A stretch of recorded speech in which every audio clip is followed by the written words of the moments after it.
ஜெபம் கேட்கப்பட. Praise the Lord. இந்த திருச்சட்ட நூலை உன் முன் நின்று அகற்றாதே. இரவும் பகலும் இதனை தியானம் செய்து இதில் எழுதியுள்ள அனைத்தையும் கடைப்பிடிப்பதில் கவனமாயிரு. அப்பொழுதுதான் நீ செல்லும் இடமெல்லாம் நலம் பெறுவாய், வெற்றி காண்பாய். யோசுவா 1:8. யோசுவாவிடம் ஆண்டவர் கூறிய வார்த்தைகள் இவை. எவ்வளவு தெளிவாக நம் வாழ்க்கையின் வெற்றிக்கான ரகசியத்தை ஆண்டவர் கூறுகிறார் பாருங்கள். அதாவது திருச்சட்ட நூலை தினமும் படி என்று சொல்லவில்லை, மாறாக அதை தியானம் செய்து கடைப்பிடி என்கிறார். அப்பொழுது என்ன நடக்குமாம்? நாம் செல்லும் இடமெல்லாம் வெற்றி காண்போமாம். அன்பானவர்களே, நாம் வெற்றிகரமான வாழ்க்கை வாழ மிக முக்கியமானது விவிலியத்தை படிப்பது மட்டுமல்ல, மாறாக அதை தியானம் பண்ணுவது என இதிலிருந்து மிக தெளிவாக நாம் அறிந்து கொள்கிறோம். என் இருதயத்திற்கு ஏற்றவன் என்று பெயர் சூட்டப்பட்டு ஆண்டவரிடமிருந்து வெற்றி மேல் வெற்றியை பெற்ற தாவீது சொல்கிறார் திருப்பாடல் 39:3, நான் தியானிக்கையில் அக்கினி மூண்டது, அப்பொழுது என் நாவினால் விண்ணப்பம் செய்தேன் என்று. ஆம், அவர் வெற்றியின் ரகசியத்தை அறிந்து கொண்டதினால் தியானத்தில்தான் ஆண்டவரிடம் தன் குறைகளை எடுத்துரைத்தார் என்று விவிலியத்தில் அநேக இடங்களில் நாம் பார்க்கின்றோம். அதனால் அவர் வெற்றியின் மேல் வெற்றியை கண்டுணர்ந்தார் என்றும் நாம் பார்க்கிறோம்.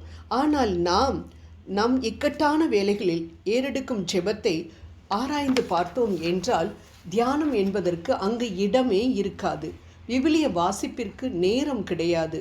ஒரு பெரிய லிஸ்டோடு போவது மாதிரி ஜெப விண்ணப்பங்களை ஆண்டவரிடம் நாம் எடுத்து செல்கின்றோம். அதனால்தான் அநேக விண்ணப்பங்களுக்கு பதில் கிடைக்காமல் தடுமாறி கொண்டிருக்கின்றோம்.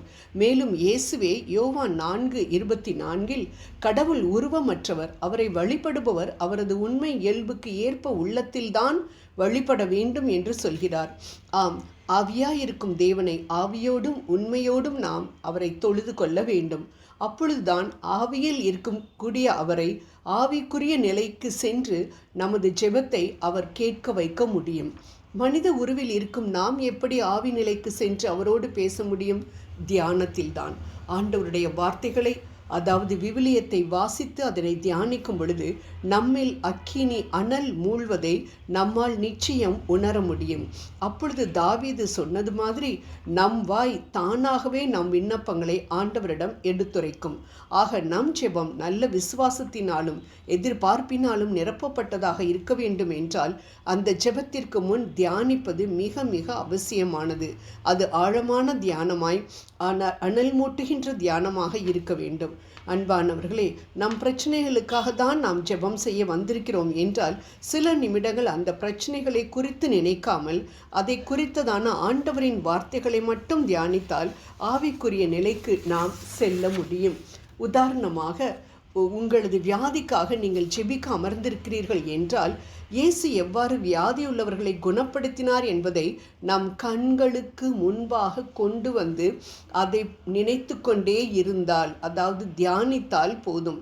உதாரணமாக 12 வருடம் இரத்தப்போக்கினால் வேதனைப்பட்ட பெண்ணின் மனநிலை எப்படி இருந்திருக்கும்? மார்க் 5:34.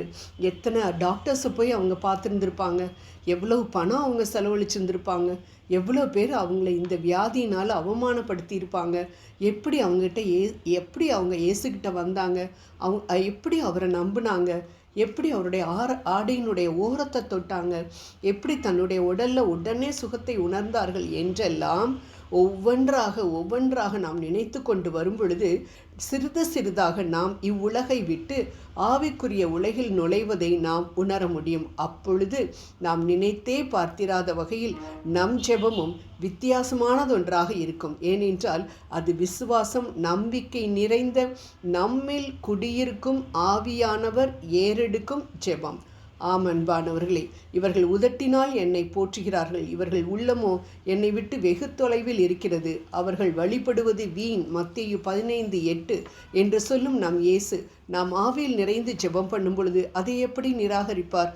ஆகவே நம் ஜெபம் கேட்கப்பட வேண்டும் என்றால் நம் பிரச்சனைகளுக்கு ஏற்ற ஆண்டவருடைய வார்த்தைகளை, அவரது அற்புதங்களை தியானித்து விட்டு ஆவியாயிருக்கிற ஆண்டவரிடம் ஆவியில் நிறைந்து ஜெபிப்போம். நிச்சயம் வெற்றி காண்போம்.